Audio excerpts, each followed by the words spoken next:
আমাদেরকে আবার মনে করিয়ে দিল ছুটির ঘন্টা সিনেমাটা, যেটা আমরা 1980 সালে দেখেছিলাম। আর এখন হয়েছে 2026। তখন দেখা গেছিলো একটা 12 বছরের ছেলে খোকন নামে, সে আটকা পড়েছিল সেই বাথরুমে এবং 1 মাস 19 দিন না 21 দিনের মধ্যে এভাবে আটকে থাকায় সে সেখানেই না খেয়ে মরে গিয়েছিল। কিন্তু এখন তো ঠিক সেই ছুটির ঘন্টা আমাদের জীবনেও বর্তমানে এসে দাঁড়িয়েছে। যেমন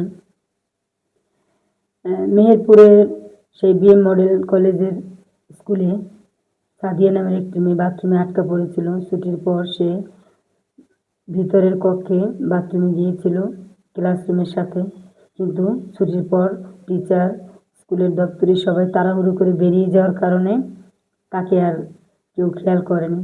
কিন্তু যখন তার বাবা মা দেখছে 2-3 ঘন্টা হয়ে যাচ্ছে স্কুলে আর মেয়ে বাসায় যাচ্ছে না, তখন তারা স্কুল পর্যন্ত চলে আসে।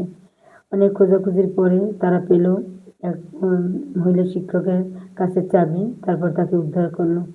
আসলে এটা আপনি বোঝেন যে কতটা দায়িত্বহীন না হলে, কতটা বেখেয়াল হলে টিচার বলেন, দারোয়ান বলেন, পিয়ন বলেন, আয়া বলেন, এরা এরকম হতে পারে।